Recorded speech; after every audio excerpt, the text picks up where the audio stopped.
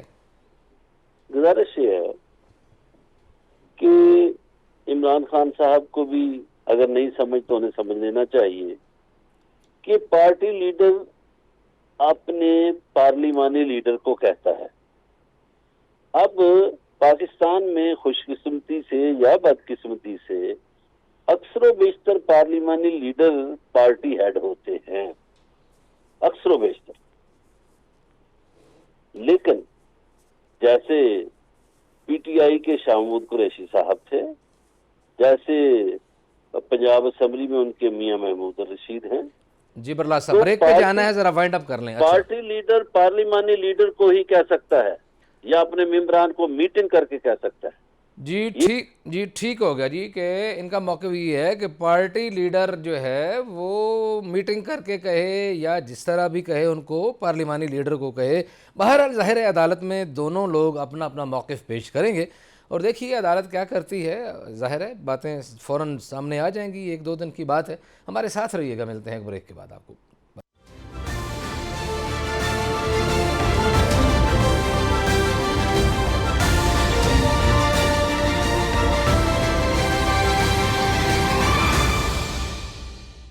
Welcome back ناظرین. Break پہ جانے سے پہلے ملک کی جو بھی سیاسی صورتحال ہے، معاشی صورتحال ہے اور عدالتوں میں جو کچھ ہو رہا ہے اس کا جائزہ لینے کی کوشش کر رہے تھے. آپ کو اگلی خبر کی طرف لے چلتے ہیں.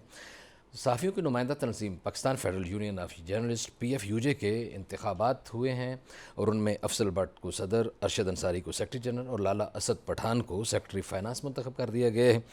جاری کردہ پریس ریلیز کے مطابق ہمیں بتایا گیا ہے کہ ممبر FEC کے انتخابات میں فوزیہ شاہد پہلے نمبر پر، علی رضا الوی دوسرے، ناصر زیدی تیسرے نمبر پر رہے ہیں. الیکشن کمیٹی نے نتائج کا اعلان کر دیا ہے اور یہ بھی بتایا گیا ہے کہ یہ پہلی بھاری بھرکم PFUJ ہے جس میں 5 سابق سیکرٹری جنرل اور صدور جو ہیں وہ ممبر FEC منتخب ہوئے ہیں. اور باقی جو لوگ منتخب ہوئے ہیں ان میں ارشد انصاری، افضل بٹ اور ان کے علاوہ خورشید عباسی، نعیم حنیف، سلیم شاہد، سید بخار شاہ. اسسٹنٹ سیکرٹری کے لیے عبدالرؤف مان، شاہد چودھری، ایوب ترین اور سردار لیاقت، یہ لوگ جو ہیں بلا مقابلہ ہو گئے تھے. اور فائنانس کی سیٹ پہ لالا اسد پٹھان کا مقابلہ تھا ابراہیم خان سے. اسد پٹھان نے 169 ووٹ لیے اور ابراہیم خان نے 43 ووٹ لیے، جبکہ 18 ووٹ مسترد کر دیے گئے. اور ممبر FEC کی 25 نشستوں میں سے کے لیے 44 پر 44 کے اوپر مقابلہ تھا. ایک شخص آخر میں ریٹائر ہوا، پھر 43 رہ گئے. ان میں جو لوگ جیتے ہیں ان میں فوزیہ شاہد، علی رضا الوی، ناصر زیدی، ایوب جان سرحدی، ناصر ملک، شہزادہ ذوالفقار، محمد سعید اختر، قمرالزمان، یاسر علی جٹ، امین عباسی، جاوید اصغر چودھری. جاوید اصغر چودھری جو ہیں ہمارے چیف رپورٹر ہیں کراچی اسٹیشن سے GTV کے. عامر شہزاد جدون، خالد کھوکھر، ندیم جاوید، امداد بزدار، احسان الحق، محمد نعیم، امجد اعوان، خالد محمود خاکی، رشید بلوچ، ثنا رؤوف، شفقت الیاس بھٹا، رانا شفیق بسروری، قدیر سکندر اور سعید مقوال، یہ لوگ منتخب ہوئے ہیں. ان تمام لوگوں کو مبارکباد بھی دی ہے آج صدر پاکستان نے، جناب آصف علی زرداری نے بھی. اور انہوں نے اپنی تقریر میں جیتنے کے بعد افضل بٹ کا کہنا تھا کہ ہم اس سال کو کارکنوں کی معاشی خوشحالی کا سال قرار دیں گے اور ہم یہ کہیں گے کہ اولین ترجیح جو ہے ہماری کہ اس کارکنوں کو، صحافیوں کو، میڈیا ورکرز کو خوشحال بنایا جائے، اس کے لیے کام کیا جائے. جی مظہر برلاس صاحب. ایک افضل صاحب کے پورے گروپ کو مبارک ہو. تھینک یو ویری بلا مچ. شبہ آواز صحیح نہیں آ رہی. جی صحافیوں کے بہت ہی مقبول ہیں جی. اور جو ان کی ٹیم ہے وہ میرا خیال ہے پورے ملک کی کا حسین امتزاج ہے. اس میں لاہور کے لوگ بھی ہیں، جی سندھ کے لوگ بھی ہیں، جی بلوچستان کے لوگ ہیں، KP کے لوگ بھی ہیں، جی اور یہ جو وفاقی دارالحکومت ہے اس کے لوگ بھی ہیں. جی جی. اور اس میں کوئی شک تو ہے ہی نہیں کہ افضل بٹ اور ان کی ٹیم پورے ملک میں کام کرتی ہے. تو میں سمجھتا ہوں کہ ہماری ساری صحافتی برادری کو بھی انہیں مبارکباد دینی چاہیے کہ ان کی خدمات کا یہی اعتراف ہے. انہیں واقعتاً صدر بننا چاہیے تھا. ان کا میں سمجھتا ہوں ان کو تو بلا مقابلہ ہونا چاہیے تھا. جی بلا مقابلہ ہی ہوئے. ان کے مخالف نے آخر میں اپنے کاغذات واپس لے لیے. جی بالکل صحیح. جی جی اور پاکستان کی تمام سیاسی قیادت کو بھی چاہیے کہ وہ انہیں مبارکباد دیں. صحیح ہے. ایک صدر نے اور ایک سابق صدر نے مبارکباد دی ہے تو وزیر اطلاعات اور جو ہمارے وزیر اعظم صاحب ہیں ان کو بھی چاہیے اور تمام سیاسی پارٹیوں کو چاہیے کہ وہ صحافیوں کی نمائندہ تنظیم کو مبارک دیں تاکہ ایک پیغام جائے کہ بھائی یہی جو تنظیم ہے یہ بہترین ہے اور اس کو سب لوگ تسلیم کرتے ہیں. جی بالکل صحیح ہے جی. یقیناً ایک جو ایسی تنظیم جو ووٹنگ پہ یقین رکھتی ہے, بیلٹ پیپر پہ یقین رکھتی ہے, لیٹر پیڈ کے انداز میں راتوں رات پریس ریلیز جاری کر کے لوگ جہاں منتخب نہیں ہوتے ایک اچھے طریقے سے کام کرتی ہے, اس سے کارکنوں کو بھی یقیناً توقع ہوگی کہ ان کے معاشی مسائل کا جو ہے ان کا بھی احساس کیا جائے اور آزادی اظہار کا تحفظ بھی کیا جائے اور بھی جو باقی جو مسائل ہیں ان کو بھی حل کیا جائے. ناظرین آج اتنا ہی, آپ سے ملاقات ہوگی کل. اپنا خیال رکھیے گا. اللہ نگہبان.